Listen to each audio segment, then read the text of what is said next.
안녕하세요, 여러분. 스토리 오디오북 작가입니다.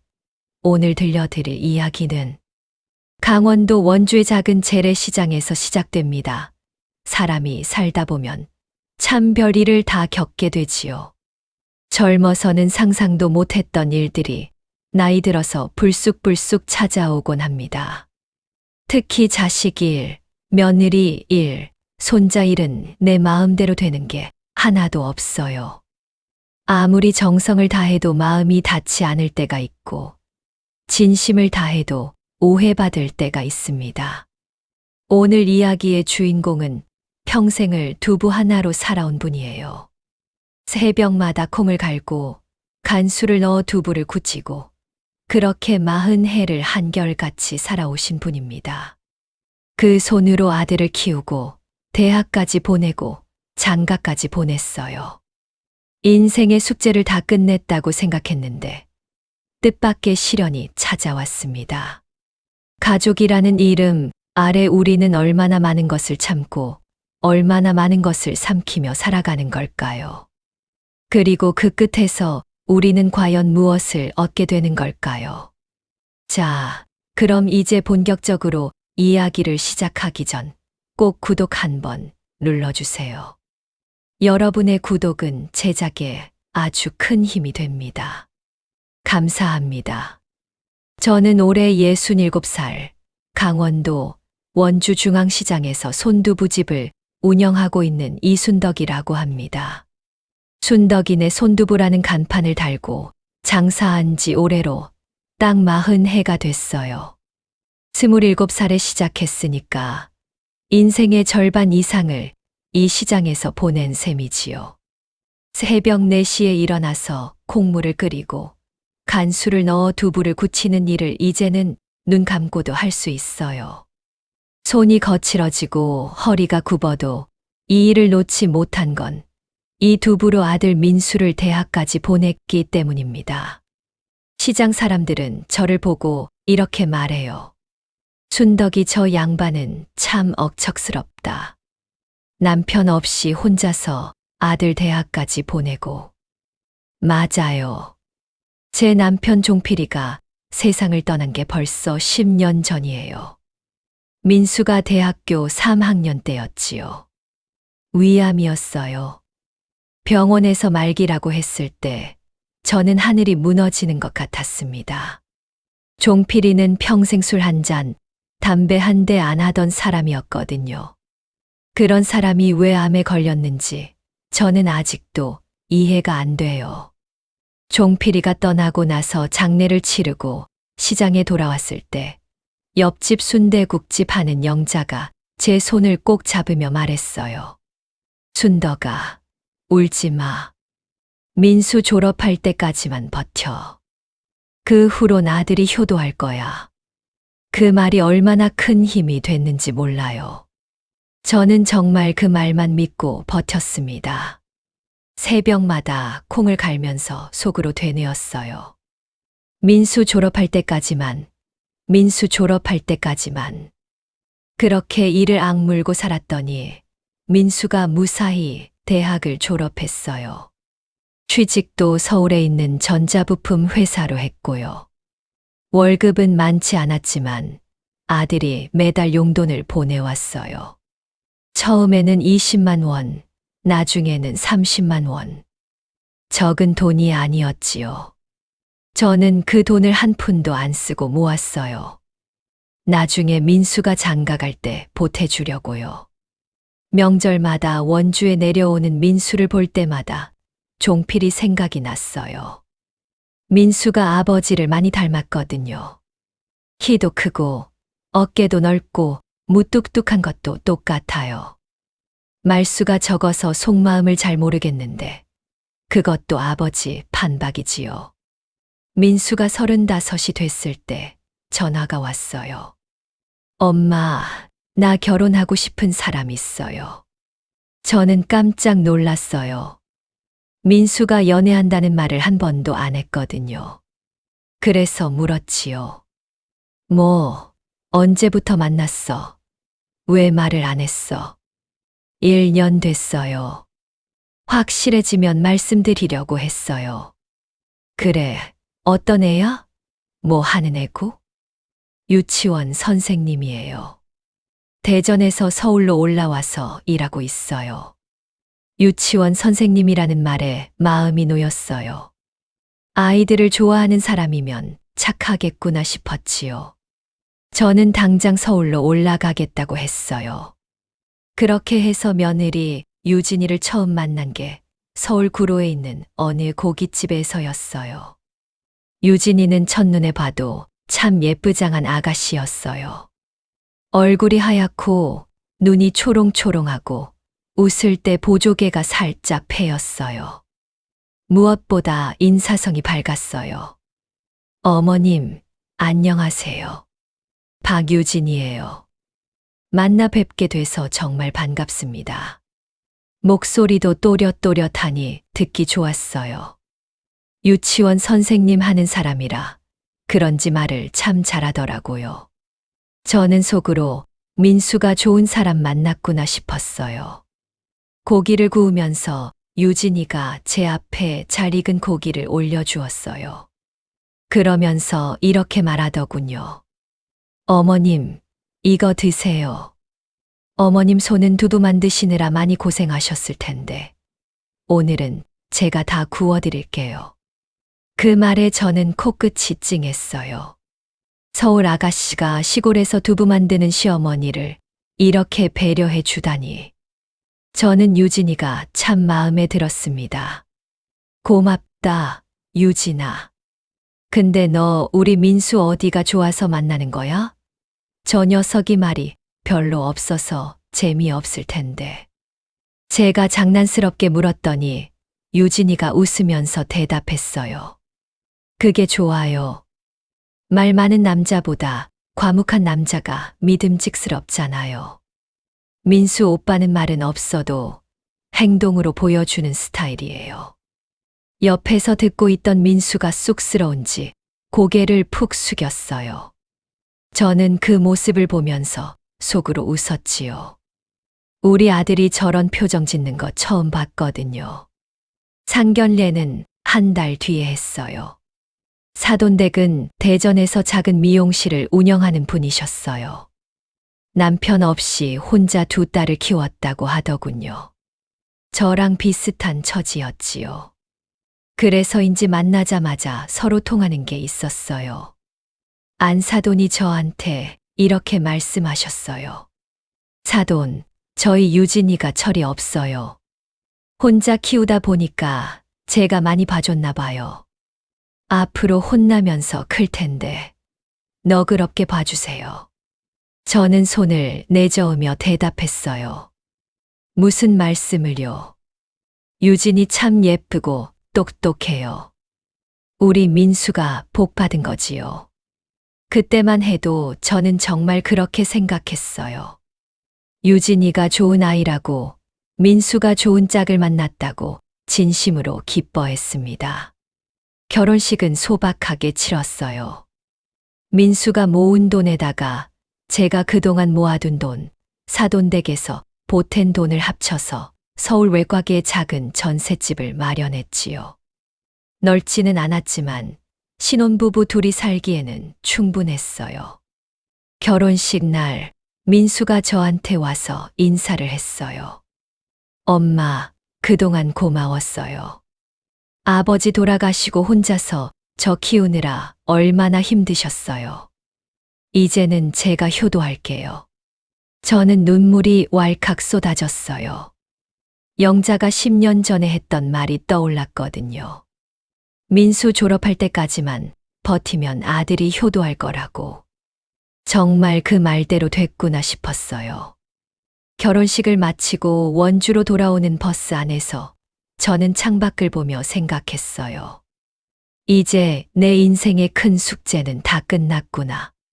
아들 대학 보내고 장가 보내고 이제는 내 인생 하나 편하게 챙기며 살면 되겠구나. 그때 저는 정말 그렇게 믿었어요. 앞으로 평탄한 노년이 기다리고 있을 거라고. 손자가 태어나면 가끔 서울에 올라가서 얼굴 보고 명절에는 아들 내외가 원주에 내려오고 그렇게 행복하게 살 줄 알았지요. 하지만 세상 일이 어디 그렇게 쉽게 되던가요. 결혼하고 1년쯤 지났을 때 민수한테 전화가 왔어요. 엄마, 유진이가 임신했어요. 저는 너무 기뻐서 소리를 질렀어요. 뭐, 정말이야? 아이고, 잘 됐다. 손자가 생긴다니, 이보다 더 좋은 소식이 어디 있겠어요. 저는 당장 원주 한우를 택배로 보냈어요. 산모가 고기를 먹어야 한다고 미역도 함께 넣어서요. 손주 볼 생각에 며칠 동안 입이 귀에 걸려 있었습니다. 그런데 며칠 뒤 며느리한테서 전화가 왔어요. 저는 반가운 마음에 얼른 전화를 받았지요. 유진아, 고기 받았어. 입덧은 좀 괜찮아? 네, 어머님. 고기 감사해요. 그런데 유진이 목소리가 어딘가 달랐어요. 평소처럼 밝지 않고 뭔가 할 말이 있는 것 같았어요. 저는 조심스럽게 물었지요. 왜, 무슨 일 있어? 몸이 많이 힘들어. 아니요, 그건 아니고요. 유진이가 잠깐 뜸을 들이더니 말을 이었어요. 어머님, 근데 저 요즘 입덧이 심해서 고기 냄새만 맡아도 힘들어요. 아이고, 그랬구나. 그럼 뭐가 먹고 싶어? 말해봐. 내가 다른 거 보내줄게. 아니요, 괜찮아요. 요즘은 그냥 배달 음식이 편해요. 저는 약간 서운했지만 내색하지 않았어요. 임산부가 원래 입맛이 까다롭다고 하니까 그러려니 했지요. 그런데 유진이가 갑자기 화제를 바꾸더니 이런 말을 하는 거예요. 어머님, 근데 저 산후조리원 알아보고 있는데요. 요즘 괜찮은 데는 3주에 500만 원이 넘더라고요. 저는 속으로 깜짝 놀랐어요. 500만 원이라니. 시장에서 두부 팔아 한 달에 버는 돈이 200만 원 남짓인데 조리원이 그렇게 비싸다니 상상도 못했지요. 그래, 요즘은 다 조리원 가는 거야? 네, 요즘은 거의 다 가요. 집에서 산후조리하는 사람 별로 없어요. 그렇구나. 그럼 민수랑 잘 상의해서 결정해라. 네, 근데요, 어머님. 유진이가 또 뜸을 들였어요. 저는 왠지 불안한 예감이 들었지요. 응, 뭔데? 다른 집들은 시댁에서 조리원비 내주시던데요. 그 말에 저는 할 말을 잃었어요. 갑자기 이게 무슨 소리인가 싶었거든요. 아, 그냥 그렇다고요. 저도 그냥 얘기한 거예요. 유진이가 황급히 말을 돌렸지만 저는 이미 마음이 복잡해졌어요. 분명히 저한테 돈을 내달라는 뜻이었거든요. 그런데 당장 500만 원이 어디 있겠어요. 저는 솔직하게 말했어요. 유진아, 내가 형편이 되면 당연히 해주고 싶어. 근데 지금은 좀 어렵구나. 대신 출산하고 나면 내가 올라가서 도와줄게. 네, 알겠어요, 어머님. 전화를 끊고 나서 저는 한참을 가만히 앉아 있었어요. 그때까지만 해도 저는 유진이가 원래 저런 애였나 하고 의아했어요. 처음 만났을 때는 그렇게 싹싹하고 배려심 깊던 아이였는데 아마 임신하면 예민해진다더니 그런가 보다 하고 대수롭지 않게 넘겼지요. 하지만 그게 시작이었어요. 앞으로 벌어질 일들의 작은 전조였다는 걸 그때 저는 까맣게 몰랐습니다.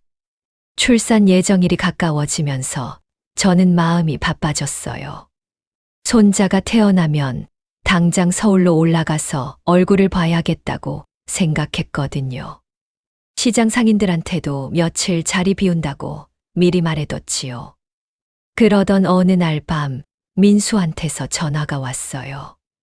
밤 11시가 넘은 시각이었어요. 엄마, 유진이가 아이 낳았어요. 아들이에요. 저는 너무 기뻐서 벌떡 일어났어요. 정말이야? 유진이는 괜찮아? 아이는 건강해? 네, 둘 다 건강해요. 3200g이에요. 아이고, 잘 됐다. 정말 잘 됐어. 전화를 끊고 나서 저는 한참을 잠을 못 잤어요. 손자가 태어났다는 사실이 실감이 안 났거든요. 종필이가 살아있었으면 얼마나 좋아했을까.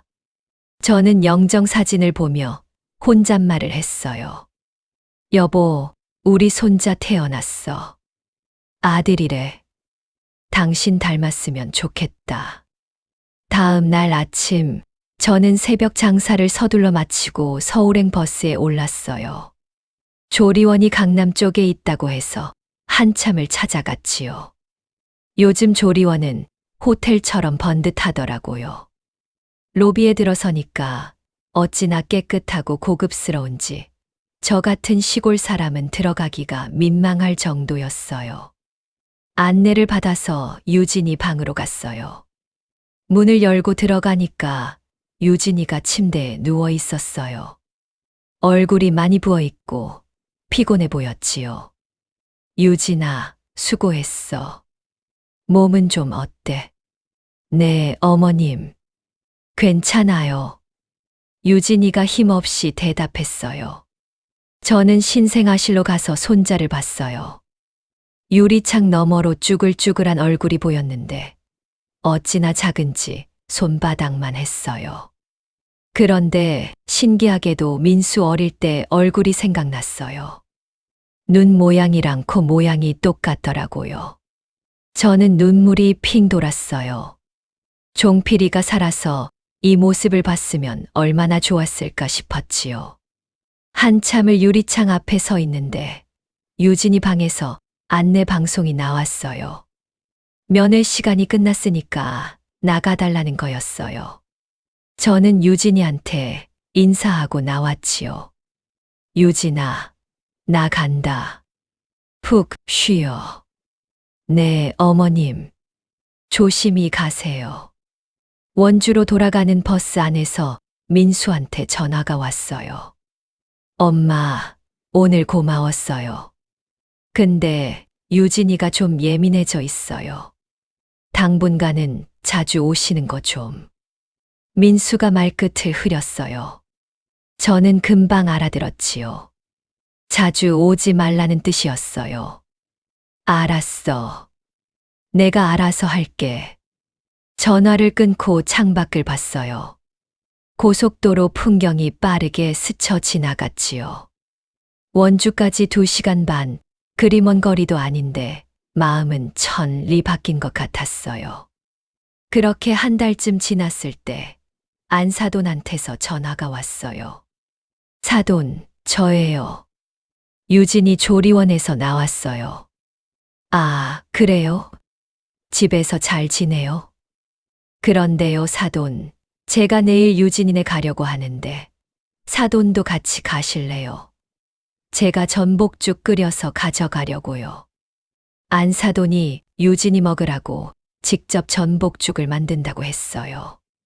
저는 고마웠지요. 그래서 저도 뭔가 가져가야겠다 싶어서 시장에서 좋은 소고기를 샀어요. 산모한테는 소고기가 좋다고 하잖아요. 다음 날 안사돈이랑 같이 민수네 집에 갔어요. 유진이는 소파에 앉아서 아기한테 젖을 먹이고 있었어요. 얼굴이 많이 야위어 있더라고요. 유진아, 힘들지? 아기가 젖 잘 먹어? 제가 물었더니 유진이가 힘없이 대답했어요. 네, 근데 밤마다 자주 깨서 잠을 못 자요. 안사돈이 전복죽을 테이블에 놓으면서 말했어요. 유진아, 엄마가 전복죽 끓여왔어. 먹고 힘내야지. 고마워요, 엄마. 저도 가져온 소고기를 냉장고에 넣으면서 말했지요. 유진아, 나도 소고기 가져왔어. 나중에 구워 먹어. 네, 감사해요, 어머님. 유진이가 건성으로 대답하는 것 같았지만 저는 대수롭지 않게 생각했어요. 아기 키우느라 지쳤겠거니 했지요. 안사돈이 전복죽을 그릇에 담아서 유진이 앞에 놓았어요. 그런데 유진이가 죽을 한 숟가락 뜨더니 얼굴을 찌푸렸어요. 엄마, 이거 간이 좀 싱겁다. 그래? 싱거우면 소금 좀 넣어 먹어. 안사돈이 대수롭지 않게 말했어요. 그런데 유진이가 다시 한 숟가락 먹더니 숟가락을 내려놓았어요. 나 이거 못 먹겠어. 입맛이 없어. 그러고는 죽그릇을 밀어내는 거예요. 안사돈 얼굴이 살짝 굳어졌지만 아무 말 없이 그릇을 치웠어요. 저는 그 모습을 보면서 조금 불편했어요. 아무리 친정 엄마라지만 저렇게 대놓고 안 먹겠다고 하다니. 그래도 모녀 사이니까 저런가 보다 하고 넘겼지요. 그날 저녁 안사돈이랑 같이 집으로 돌아왔어요. 버스 터미널까지 같이 가면서 안사돈이 한숨을 쉬며 말했어요. 사돈, 저희 유진이가 철이 없어요. 제가 잘못 키웠나 봐요. 아니에요. 산후 우울증이 있을 수도 있대요. 시간 지나면 괜찮아질 거예요. 저는 안사돈을 위로했어요. 그때만 해도 저는 유진이가 원래 저런 애가 아니라고 믿고 싶었거든요. 손자가 100일이 지나고 저는 가끔 민수가 보내주는 사진으로 손자를 봤어요. 영상통화는 할 줄 몰라서 사진이 유일한 방법이었지요. 그러던 어느 날 옆집 영자네 딸이 가게에 들렀어요. 서울에서 대학 다니다가 방학이라 원주에 왔다고 했지요. 아줌마, 요즘 손자 사진 어떻게 받으세요? 민수가 문자로 보내줘. 아, 그러지 마시고 인스타그램 하세요. 거기에 며느리분이 사진 많이 올리시던데요. 인스타그램이라는 게 뭔지 저는 처음 들어봤어요. 영자네 딸이 제 핸드폰에 앱을 깔아주면서 설명해 줬지요. 여기서 며느리분 이름 검색하시면 돼요. 사진이랑 글이 많이 올라와 있을 거예요. 그래, 한번 볼게. 저는 영자네 딸이 알려준 대로 유진이 이름을 검색했어요. 그랬더니 유진이 계정이 나왔어요. 프로필 사진에 손자를 안고 있는 유진이 모습이 보였지요. 저는 반가운 마음에 글들을 구경하기 시작했어요. 손자 사진이 잔뜩 올라와 있었거든요. 100일 사진, 잠자는 사진, 웃는 사진. 민수가 보내준 것보다 훨씬 많은 사진들이 있었어요. 그런데 글들을 읽다 보니까 마음이 이상해졌어요. 시우의 100일 셀프 촬영. 이 정도면 스튜디오 안 부럽지. 이런 글 아래에 사람들이 댓글을 달아놨더라고요. 우와, 대박. 어디서 했어? 집에서 해도 예쁘네. 유진이는 그 댓글들에 하나하나 답을 달고 있었어요. 그런데 어떤 댓글이 눈에 들어왔어요. 난 시댁에서 스튜디오비 내줬는데 유진이는? 이 댓글에 유진이가 뭐라고 답했는지 아세요? 우리 시댁은 시골이라. 그냥 셀프로. 시골이라서. 그 말이 가슴에 박혔어요. 시골이라서 돈이 없다는 뜻이었어요. 저는 한참을 멍하니 화면을 쳐다봤어요. 그날 이후로 저는 틈날 때마다 유진이 인스타그램을 들여다봤어요. 처음에는 손자 사진이 보고 싶어서 들어갔는데 점점 유진이가 쓴 글들이 신경 쓰이기 시작했지요. 유진이는 유모차, 카시트, 아기 옷, 장난감 같은 것들을 사서 올렸어요. 다 비싸 보이는 것들이었어요. 그리고 꼭 이런 말을 덧붙였지요. 남편이 사줬어요. 친정에서 선물 받았어요. 내 돈 주고 샀어요. 그런데요, 시댁에서 뭔가를 받았다는 글은 단 한 번도 없었어요. 마치 시댁에서는 아무것도 안 해준다는 것처럼 보였지요. 어느 날은 이런 글이 올라왔어요. 요즘 핫한 이유식 브랜드 추천받아요. 시댁에서 챙겨주는 거 없어서 내가 다 알아봐야 함. 그 글을 보는 순간 저는 가슴이 뜨끔했어요. 내가 뭘 못해줘서 저런 소리를 듣는 건가. 억울하기도 하고 서글프기도 했지요. 시장에서 두부 팔아서 한 달에 버는 돈이 200만 원 남짓인데 그 중에서 생활비 빼고 남는 돈이 얼마나 되겠어요. 그래도 명절마다 용돈 보내고 손자 선물 보내고 나름대로 한다고 했는데 유진이 눈에는 그게 다 없는 것처럼 보이는 모양이었어요. 추석 명절이 다가왔어요. 저는 민수네 가족이 원주에 내려오기를 기다렸지요. 오랜만에 손자 얼굴도 보고 같이 밥도 먹고 싶었거든요. 민수가 전화로 말했어요. 엄마, 이번 추석에 내려갈게요. 시우 데리고 갈게요. 그래, 어서 와라. 내가 맛있는 거 많이 해놓을게. 저는 며칠 전부터 장을 봤어요. 갈비찜에 잡채 전에 손자가 먹을 수 있는 부드러운 음식도 따로 준비했지요. 추석 당일 민수네 가족이 도착했어요. 손자 시우가 많이 컸더라고요. 100일 때 봤을 때는 손바닥만 하더니 이제는 제법 통통해졌어요. 아이고, 우리 시우 많이 컸네. 할머니야, 할머니. 저는 시우를 안으면서 볼을 비볐어요. 시우가 방긋 웃는데 세상 근심이 다 사라지는 것 같았지요. 점심을 먹고 나서 저는 용돈 봉투를 꺼냈어요. 50만 원을 넣어뒀지요. 시장에서 두세 달 아껴야 모을 수 있는 돈이었어요. 유진아, 이거 용돈이야. 시우 좋은 거 사줘라. 감사합니다, 어머님. 유진이가 봉투를 받으면서 고맙다고 했어요. 저는 기분이 좋았지요.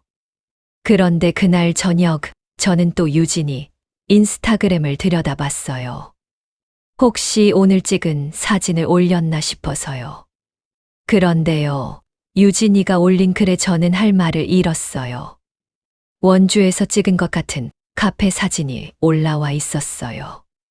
그 아래 글이 이렇게 적혀 있었지요. 명절 스트레스 해소하러 왔어요. 스트레스. 명절에 시댁 오는 게 스트레스라는 말이었어요. 저는 한참을 그 글을 쳐다봤어요. 내가 뭘 잘못했나. 맛있는 거 해주고 용돈도 주고 손자 예쁘다고 안아주기만 했는데 그게 스트레스였던 거야? 그날 밤 저는 잠을 설쳤어요. 스트레스. 그 단어가 며칠이고 머릿속을 맴돌았지요. 그 후로 저는 유진이를 볼 때마다 마음이 불편해졌어요. 예전처럼 편하게 대할 수가 없었지요. 유진이도 저한테 뭔가 거리를 두는 것 같았어요. 영상통화도 거의 안 했어요. 제가 전화하면 유진이가 바쁘다고 끊어버렸거든요. 손자 사진은 여전히 인스타그램으로 봐야 했지요. 어느 날 민수한테 조심스럽게 물어봤어요. 민수야, 유진이가 요즘 힘들어하는 거 있어. 왜요, 엄마? 무슨 일 있어요? 아니, 그냥 영상통화도 잘 안 받고 해서. 아, 유진이가 요즘 시우 돌보느라 바빠서 그래요. 너무 신경 쓰지 마세요. 민수는 별일 아니라는 듯이 말했어요. 저는 더 이상 묻지 않았지요. 하지만 가슴 한구석에 불안한 마음이 생겼어요. 뭔가 잘못되어 가고 있다는 느낌. 그런데 그게 뭔지 정확히 알 수 없어서 더 답답했지요. 그렇게 시간이 흘러서 손자 시우가 돌을 앞두게 됐어요. 저는 설렜어요. 손자 첫 돌이라니. 이번에는 꼭 올라가서 직접 축하해주고 싶었지요. 그래서 민수한테 전화했어요. 민수야, 시우 돌잔치는 어디서 해? 아, 엄마. 유진이가 알아보고 있는데요. 요즘은 돌잔치 따로 안 하고 돌스냅 찍고 가족끼리 밥 먹는다고 하더라고요. 그래, 그럼 내가 올라가서 도와줄까? 떡이라도 직접 해갈게. 시장의 떡집 사장이 내 단골인데 좋은 쌀로 해준다고 했어. 엄마, 고마워요. 유진이한테 말해볼게요. 저는 가슴이 두근거렸어요. 손자 첫돌의 할머니가 직접 만든 떡을 해주고 싶었거든요. 민수 돌잔치 때도 제가 직접 떡을 했었지요. 그때 종필이가 얼마나 좋아했는지 몰라요. 다음 날 민수한테서 문자가 왔어요. 엄마, 유진이가 괜찮다고 해요. 다음 주 토요일에 오세요. 저는 너무 기뻤어요. 당장 떡집에 가서 주문을 넣었지요. 백설기에 수수팥떡에 오색송편까지. 떡집 사장이 웃으면서 말했어요. 아이고, 순덕 씨 손자 첫돌이에요. 특별히 잘 만들어 드릴게요. 저는 일주일 내내 설렜어요. 손자 볼 생각에 밤에 잠도 잘 안 왔지요. 그런데요, 그 설렘이 얼마나 오래 가지 못할지 저는 몰랐어요. 다음 주 토요일, 그날 제가 얼마나 큰 일을 겪게 될지 전혀 짐작하지 못했지요. 토요일이 밝았어요. 저는 새벽 3시에 일어났지요. 평소보다 1시간 일찍 일어난 거예요. 설레서 잠이 안 왔거든요. 씻고 나서 옷장을 열었어요. 뭘 입을까 한참을 고민했지요. 손자 첫돌인데 할머니가 허름하게 가면 안 되잖아요. 결국 작년 추석 때 샀던 분홍색 블라우스를 꺼내 입었어요. 민수가 잘 어울린다고 했던 옷이에요. 아침 6시쯤 떡집에 들렀어요. 사장이 벌써 떡을 다 만들어 놨더라고요. 순덕 씨, 일찍 오셨네요. 떡 잘 만들어 놨어요.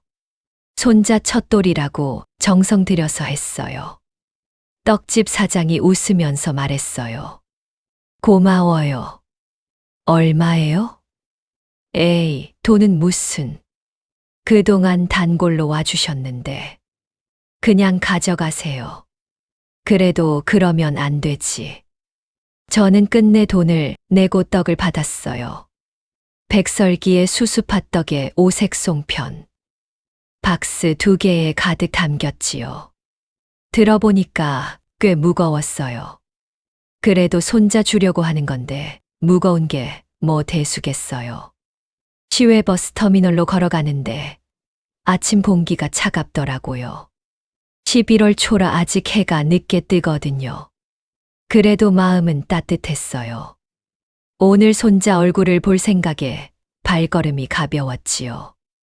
7시 30분 버스에 올라탔어요. 원주에서 서울 고속버스 터미널까지 2시간 반이에요. 점심 전에는 도착할 수 있을 거라 생각했지요. 버스가 출발하고 저는 창밖을 봤어요. 원주 시내가 점점 멀어지고 고속도로로 접어들었지요. 논밭이 지나가고 산이 지나가고 저는 떡 박스를 품에 안고 손자 생각을 했어요. 시우가 벌써 돌이라니. 시간 참 빠르다. 걸음마도 한다던데 아장아장 걷는 모습이 얼마나 귀여울까. 저는 혼자 미소를 지었어요. 10시쯤 서울 고속버스 터미널에 도착했어요. 토요일 아침이라 그런지 사람들이 많더라고요. 다들 어디론가 바쁘게 움직이고 있었지요. 저는 터미널 의자에 앉아서 민수한테 전화를 걸었어요. 민수야, 나 서울 도착했어. 지금 터미널이야. 네, 엄마 벌써 오셨어요? 민수 목소리가 당황한 것 같았어요. 응, 일찍 출발했어. 떡 들고 왔어. 근데 너 집에 있어? 아, 엄마. 저 지금 회사에 급하게 나왔어요. 어제 야근하다가 문제가 생겨서요. 조금 있다가 갈게요. 뭐, 회사에 갔어. 토요일인데. 네, 죄송해요. 1시간만 기다려주세요. 끝나고 바로 갈게요. 민수가 미안해하면서 전화를 끊었어요. 저는 한숨을 쉬었지요. 급한 일이 생겼다니 어쩔 수 없잖아요. 1시간쯤 기다리다가 유진이한테 전화를 걸었어요. 민수가 바쁘니까 유진이한테 먼저 가면 되겠다 싶었거든요. 유진아, 나야. 지금 터미널인데 민수가 회사 일이 있대. 내가 먼저 집으로 갈까? 잠깐 침묵이 흘렀어요. 유진이가 잠에서 깬 것 같은 목소리로 대답했어요. 어머님, 지금 오신다고요? 응, 오늘 시우돌이잖아. 떡 가져왔어. 네. 유진이 목소리가 이상했어요. 뭔가 당황한 것 같았지요. 왜? 무슨 일 있어? 어머님, 오늘 저희 일정이 있어요. 돌스냅 촬영 예약했거든요. 그래, 그럼 나도 같이 가면 안 돼. 또 침묵이 흘렀어요. 저는 불안한 마음이 들기 시작했지요. 어머님, 스튜디오에서 촬영하는 거라 가족만 들어가요. 가족? 내가 가족 아니야? 저도 모르게 목소리가 커졌어요. 아, 그게 아니라요. 부부랑 아이만 들어간다는 뜻이에요. 양가 부모님은 안 돼요. 그래, 그럼 촬영 끝나고 보면 되겠네. 그게요. 유진이가 말끝을 흐렸어요. 저는 기다렸지요. 어머님, 솔직히 말씀드릴게요. 응, 말해봐. 그 떡은 좀 곤란해요. 요즘 돌잔치에 떡 안 해요. 저는 귀를 의심했어요. 뭐라고? 떡이 왜 곤란해? 요즘 트렌드가 그래요. 떡 대신 케이크로 하거든요. 떡은 좀 촌스러워 보여서요. 촌스럽다. 그 말이 머리를 한 대 때리는 것 같았어요. 저는 잠시 말을 잇지 못했지요. 촌스럽다고. 아, 그게 아니라 요즘 분위기가 그렇다는 거예요. 그리고 저희 오늘 촬영 끝나면 친정 가기로 했어요. 어머님은 다음에 오세요. 다음에? 나 지금 원주에서 2시간 반 걸려서 왔어. 떡 2박스 들고. 그건 죄송한데 저도 방법이 없어요. 민수 오빠한테 전화해 보세요. 그러고는 전화가 뚝 끊겼어요. 저는 한참을 멍하니 서 있었어요. 지금 이게 무슨 상황인지 이해가 안 됐거든요. 손자 첫돌이라고 새벽부터 일어나서 떡 가지고 왔는데 촌스러우니까 다음에 오라고? 이게 말이 되는 거예요. 터미널에 사람들이 오가고 안내 방송이 울렸어요. 저는 떡 박스를 내려놓고 주저앉았지요. 다리에 힘이 풀렸거든요. 민수한테 전화를 걸었어요. 그런데 안 받았어요. 회의 중인가 싶어서 다시 걸었지요. 또 안 받았어요. 3번째 전화에서야 받았어요. 엄마, 무슨 일이에요? 민수야, 나 지금 터미널인데. 유진이가 오늘 일정 있다고 다음에 오래. 네, 뭐라고요? 민수도 당황한 것 같았어요. 떡 들고 왔더니 촌스럽대. 요즘은 떡 안 한대. 그러면서 친정 간다고. 잠깐만요, 엄마. 제가 유진이한테 전화해 볼게요. 민수가 전화를 끊었어요. 저는 또 기다렸지요. 10분쯤 지나서 민수한테 다시 전화가 왔어요. 엄마, 유진이 전화 안 받아요. 제가 지금 회사에서 나갈 수가 없어서요. 조금만 더 기다려 주세요. 됐어. 내가 알아서 할게. 저는 전화를 끊었어요. 더 이상 기다리고 싶지 않았어요. 떡 박스를 다시 들었어요. 무거웠지요. 아까까지는 몰랐는데 지금은 납덩이처럼 무겁게 느껴졌어요. 원주 가는 버스를 타야겠다고 생각했어요. 여기 있어봤자 갈 데도 없잖아요. 매표소로 걸어가는데 눈물이 났어요. 분한 건지 서러운 건지 모르겠는데 자꾸 눈물이 흘렀지요. 사람들이 쳐다보는 것 같아서 고개를 숙였어요. 매표소에 줄을 섰어요. 앞에 사람이 2명 있었지요. 제 차례가 오기를 기다리는데 핸드폰이 울렸어요. 민수였어요.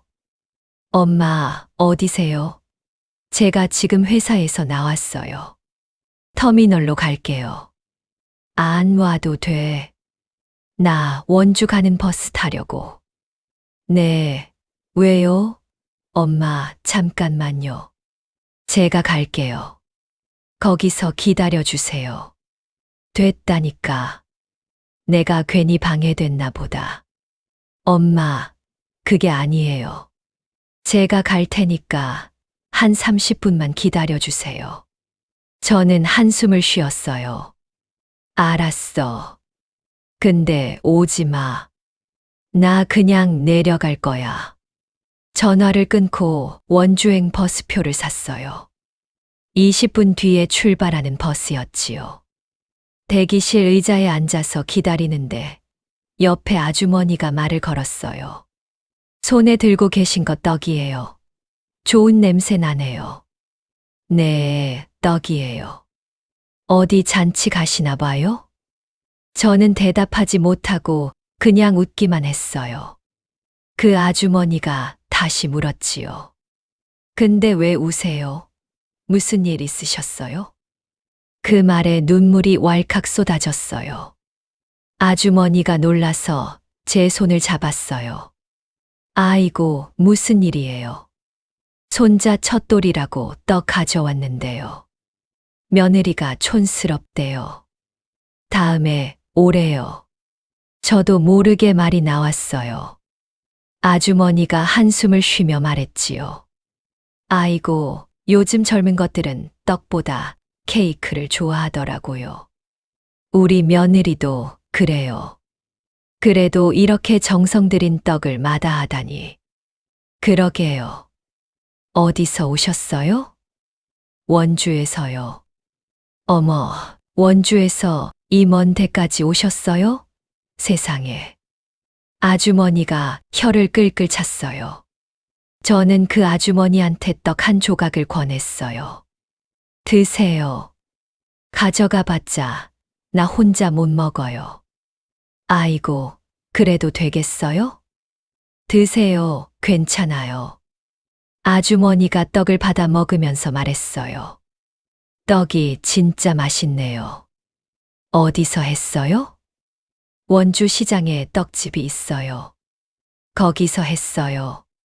이렇게 맛있는 떡을 마다하다니 정말 며느리가 철이 없네요. 그 말에 또 눈물이 났어요. 버스에 오르려는데 누군가 제 이름을 불렀어요. 엄마, 민수였어요. 헐레벌떡 뛰어오고 있었지요. 너 왜 왔어? 회사 가라고 했잖아. 엄마가 더 중요하죠.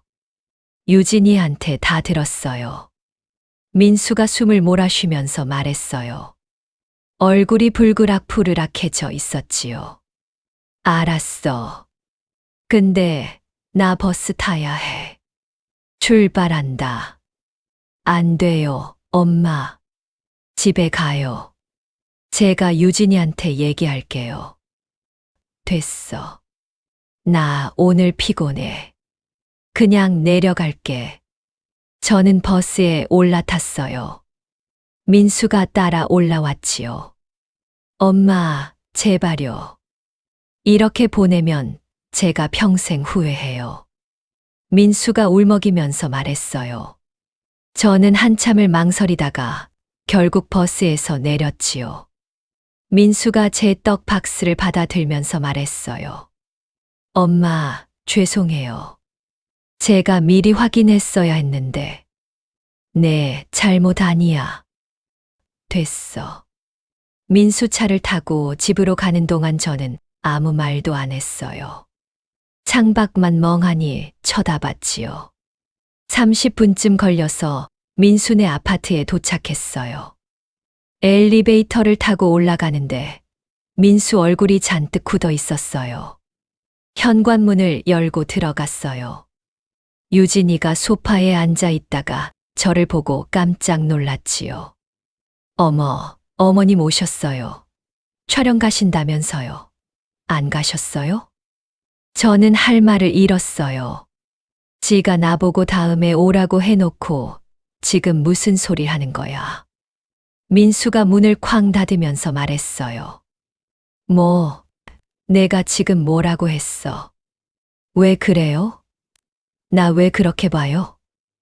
유진이가 당황한 얼굴로 대답했어요. 너 엄마한테 뭐라고 했어? 떡이 촌스럽다고 했어. 다음에 오라고 했어. 아, 그게요. 오늘 촬영 일정이 있어서요. 어머님 오시면 애매하게 챙겨드리는 것보다 잘 준비해서 다음에 챙겨드리는 게 낫잖아요. 닥쳐. 민수가 소리를 질렀어요. 저는 깜짝 놀랐지요. 민수가 저렇게 큰 소리 내는 거 처음 봤거든요. 우리 엄마가 새벽부터 일어나서 떡 가지고 2시간 반 걸려서 왔어. 손자 첫돌인데 할머니가 직접 떡 해가지고 온 게 뭐가 촌스러워?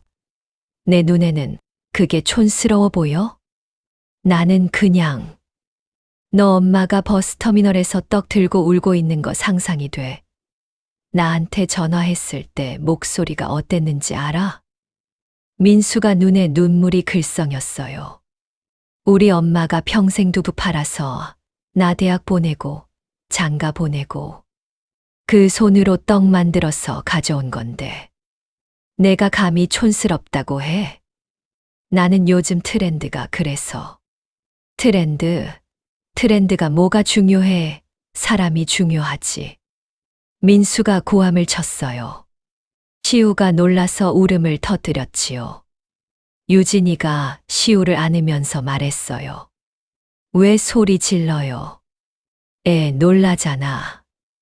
넌 지금 애 걱정할 때야? 우리 엄마한테 사과 안 해?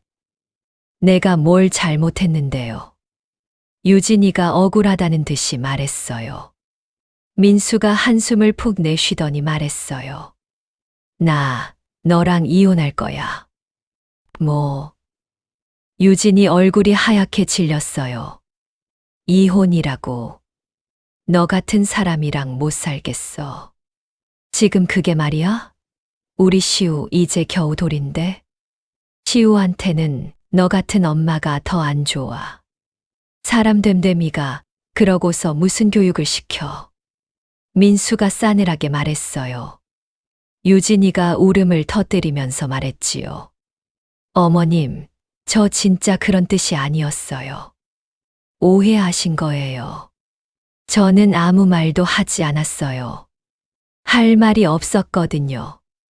민수가 안방으로 가더니 유진이 옷을 막 꺼내서 가방에 담기 시작했어요. 뭐 하는 거야? 유진이가 놀라서 물었지요. 짐 싸. 오늘 당장 친정 가. 지금 그게 말이 돼. 말 안 되면 어쩔 건데. 나 진심이야.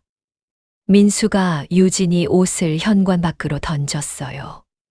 유진이가 울면서 저한테 매달렸지요. 어머님, 저 좀 말려주세요. 제가 잘못했어요. 한 번만 봐주세요. 저는 유진이를 물끄러미 쳐다봤어요.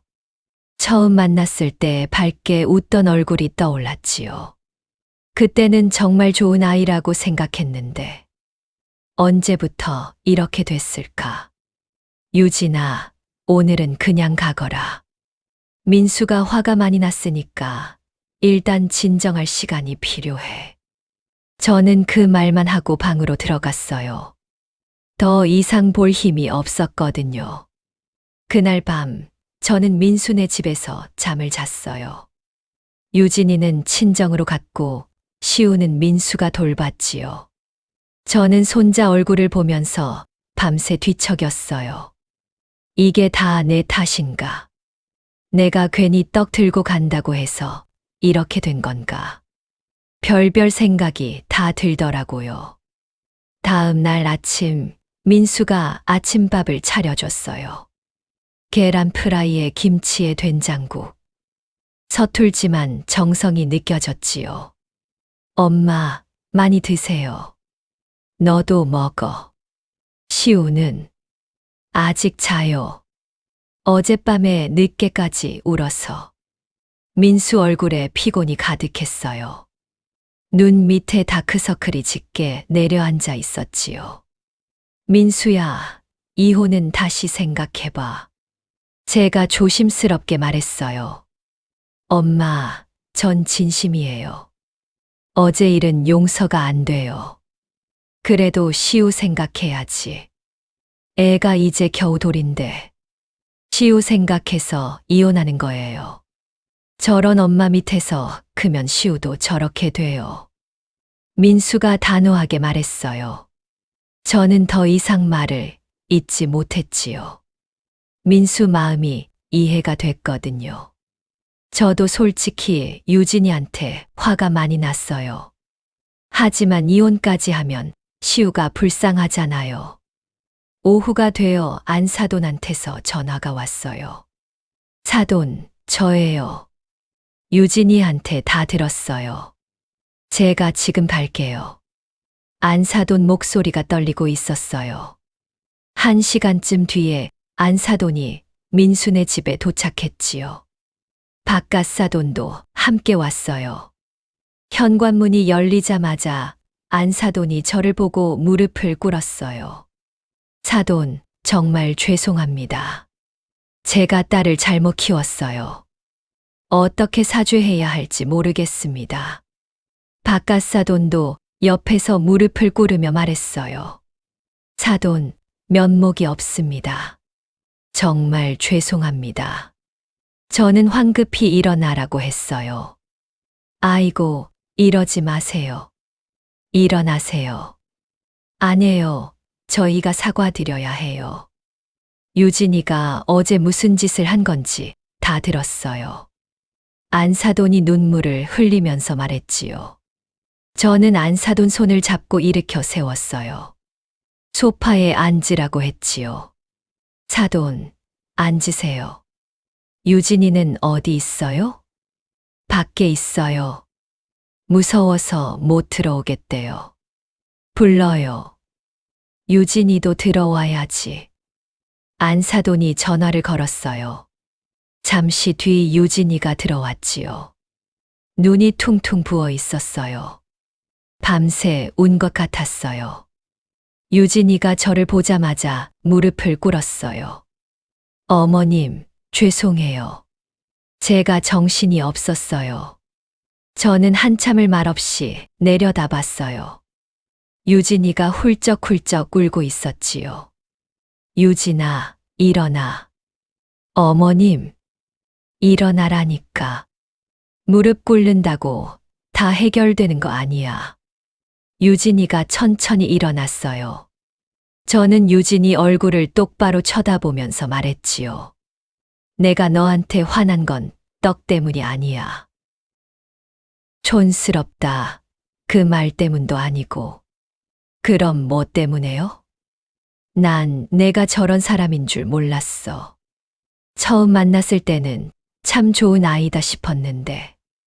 밝고 싹싹하고 배려심 깊고. 근데 언제부터 그렇게 달라진 거야? 유진이가 고개를 푹 숙였어요. 저도 몰라요. 인스타그램 보다 보면 자꾸 비교가 돼요. 쟤는 저렇게 사는데 나는 왜 이러나. 그런 생각이 자꾸 들어서. 그래서 시어머니 떡이 촌스러워 보였어. 내가 인스타그램인지 뭔지 잘 모르지만 거기 올라오는 거 다 진짜인 줄 알아? 남들 좋아 보이는 것만 올리는 거야. 속사정은 아무도 몰라. 제가 단호하게 말했어요. 저도 알아요. 근데 자꾸 보게 돼요. 그러니까 문제지. 남 사는 거 구경하느라 내 인생을 망치고 있잖아. 유진이가 또 눈물을 흘렸어요. 저는 한숨을 쉬면서 말했지요. 유진아, 내가 시장에서 두부 팔아서 한 달에 버는 돈이 얼마인지 알아? 200만 원이야. 거기서 월세 내고 공과금 내고 밥 해 먹으면 남는 돈이 얼마 안 돼. 그래도 명절마다 용돈 보내고 손자 선물 보내고 나름대로 한다고 했어. 어머님, 근데 내 인스타그램에는 시댁에서 받은 거 하나도 없더라. 시골이라서 못 해준다고 쓰고 명절에 와서는 스트레스 해소하러 왔다고 쓰고. 유진이 얼굴이 하얗게 질렸어요. 제가 인스타그램을 본 줄 몰랐던 거지요. 어머님, 그거 보셨어요? 봤어. 영자네 딸이 알려줬어. 죄송해요. 저 정말 잘못했어요. 유진이가 다시 무릎을 꿇으려고 했어요. 저는 손을 들어 막았지요. 됐어. 이제 어떻게 할 건지가 중요해. 민수가 방에서 나오면서 말했어요. 저 이혼할 거예요. 어제 말씀드렸잖아요. 민수야, 잠깐. 제가 민수를 말렸어요. 엄마, 전 진심이에요. 알아. 근데 내 말 좀 들어봐. 저는 소파에 앉으면서 모두를 둘러봤어요. 안사돈 부부, 유진이, 민수. 다들 긴장한 얼굴이었지요. 내가 유진이를 용서할 수 있는 방법이 하나 있어. 뭐든 할게요, 어머님. 유진이가 다급하게 말했어요. 격주로 주말마다 원주 와라. 네. 유진이가 눈을 동그랗게 떴어요. 원주요? 응. 시장에서 나랑 같이 일해. 시장에서요? 내가 인스타그램에서 뭘 보고 비교하는지 모르겠지만 직접 돈 버는 게 얼마나 힘든지 알아야 할 것 같아. 저는 단호하게 말했어요. 새벽 4시에 일어나서 콩 갈고 두부 만들고 손님한테 팔고 그렇게 해야 한 달에 200만 원 버는 거야. 민수 대학 등록금이 학기당 400만 원이었어. 2달 안 먹고 안 쓰고 모아야 겨우 내는 돈이지. 유진이가 고개를 숙였어요. 그걸 8년 동안 했어. 민수 졸업시키고 결혼 자금 보태주고 내 평생이 그랬어. 근데 내가 촌스럽다고 하면 나는 뭐가 되니? 어머님, 죄송해요. 정말 죄송해요. 유진이가 울먹이면서 말했어요. 미안하다는 말은 됐어. 행동으로 보여줘. 네, 할게요. 다 할게요. 안사돈이 제 손을 잡으면서 말했어요. 사돈, 정말 감사합니다. 이렇게 기회를 주셔서. 제가 유진이 잘 단속할게요. 민수가 불만스러운 얼굴로 말했지요. 엄마, 그래도 전. 민수야, 이혼하지 마. 시우 생각해. 내가 화 풀릴 때까지 유진이를 불러서 참교육 시킬 거야. 내가 중간에서 끼지 마. 제가 단호하게 말했어요.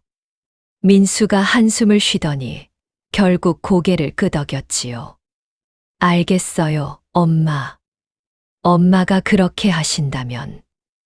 그 후로 정말 유진이는 격주로 원주에 왔어요. 처음에는 힘들어 하더라고요. 새벽에 일어나지도 못하고 축 늘어져 있었지요. 유진아, 일어나. 콩 갈아야지. 어머님, 너무 졸려요. 졸려도 일어나야지. 두부는 새벽에 만들어야 맛있어. 억지로 일으켜 세워서 두부 만드는 법을 가르쳤어요. 콩물 끓이는 법, 간수 넣는 타이밍, 두부 굳히는 방법.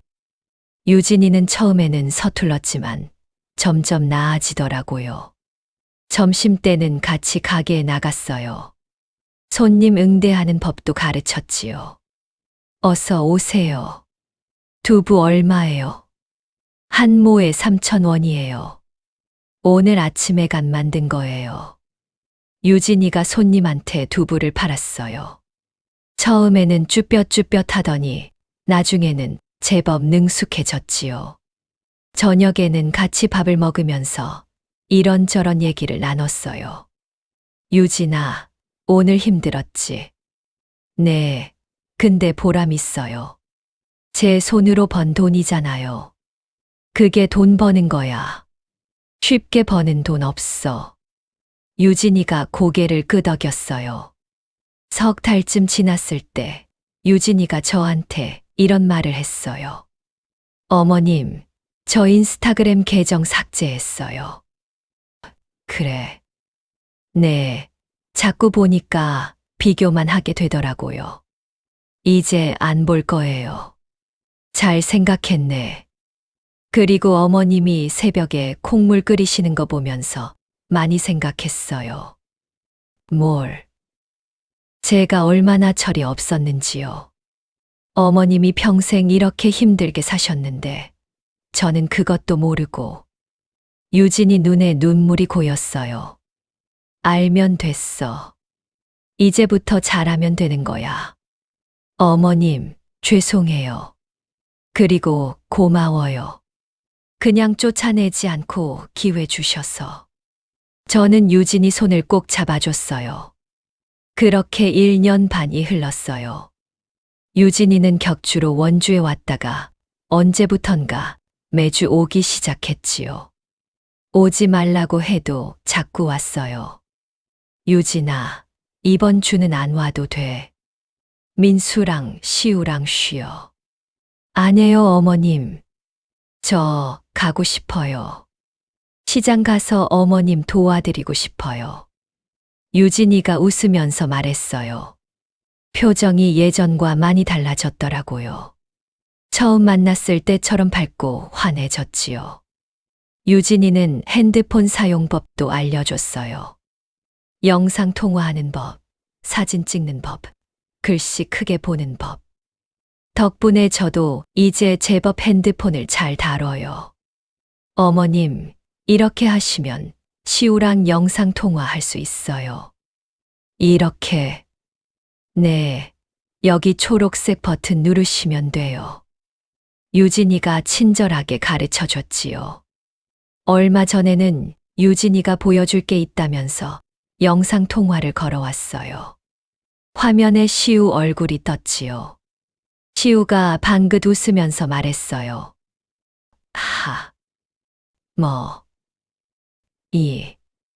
저는 눈물이 핑 돌았어요. 시우야, 지금 뭐라고 했어? 다시 한번 말해봐. 할머니. 시우가 또렷하게 말했어요. 유진이가 웃으면서 말했지요. 어머님, 시우가 요즘 할머니 연습 많이 했어요. 다음에 원주 가면 직접 불러드릴게요. 그래, 어서 와라. 저는 눈물을 훔치면서 말했어요. 지금은 시우가 두 돌이 됐어요. 유진이가 돌잔치는 원주에서 하겠다고 했지요. 어머님, 작년에 제가 떡 촌스럽다고 했잖아요. 이번에는 어머님이 직접 만드신 떡으로 할게요. 정말? 네, 시장 어른들한테 자랑하고 싶어요. 우리 시우 할머니가 얼마나 떡 잘 만드시는지. 그 말에 코끝이 찡했어요. 그래, 내가 제일 맛있는 떡 만들어줄게. 돌잔치 날 시장 상인들이 다 모였어요. 영자도 왔고, 떡집 사장도 왔고, 순대국집 아저씨도 왔지요. 아이고, 시우 많이 컸네. 할머니 닮아서 잘생겼어. 어머, 떡 진짜 맛있다. 순덕이 솜씨는 여전하네. 다들 칭찬을 해줬어요. 유진이가 제 옆에 서서 손님들한테 떡을 나눠주고 있었지요. 밝게 웃으면서요. 저는 그 모습을 보면서 생각했어요.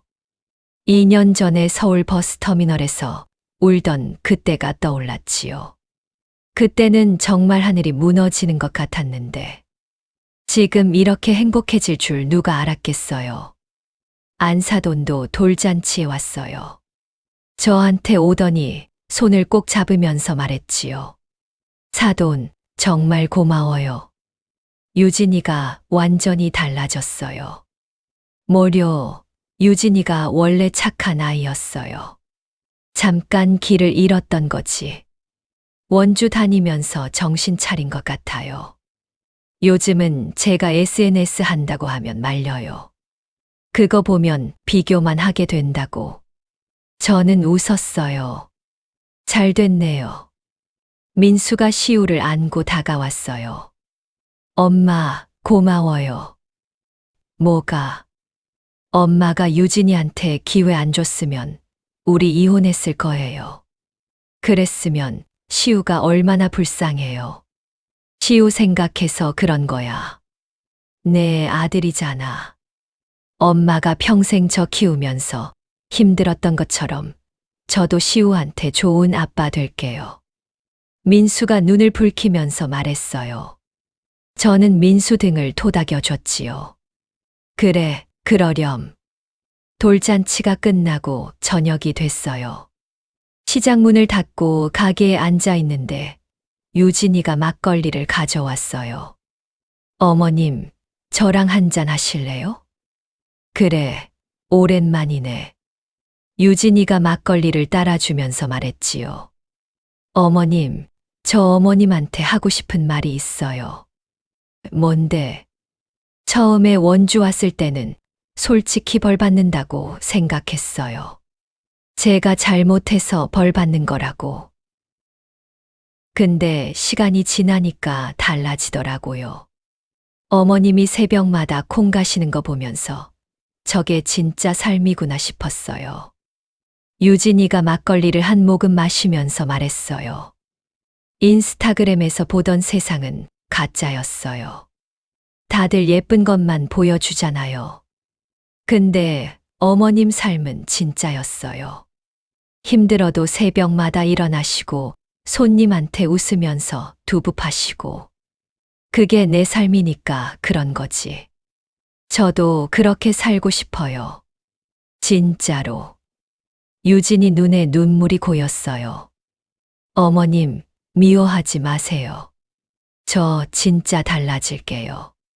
시우한테 부끄럽지 않은 엄마 될게요. 알았어. 저는 유진이 손을 잡아줬어요. 유진아, 나도 너한테 하고 싶은 말 있어. 뭐예요? 처음에 널 봤을 때 진짜 좋았어. 민수가 좋은 사람 만났구나 싶었지. 근데 중간에 내가 달라지니까 많이 속상했어. 내가 뭘 잘못했나? 내가 부족해서 그런가?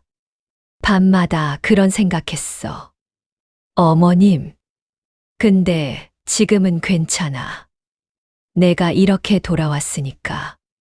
저는 유진이를 바라보면서 말했지요. 유진아, 우리 앞으로 잘 지내자.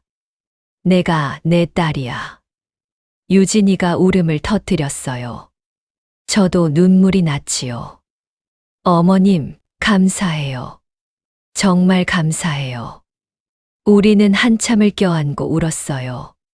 지금 저는 68살이에요. 여전히 새벽 4시에 일어나서 콩을 갈고 있지요.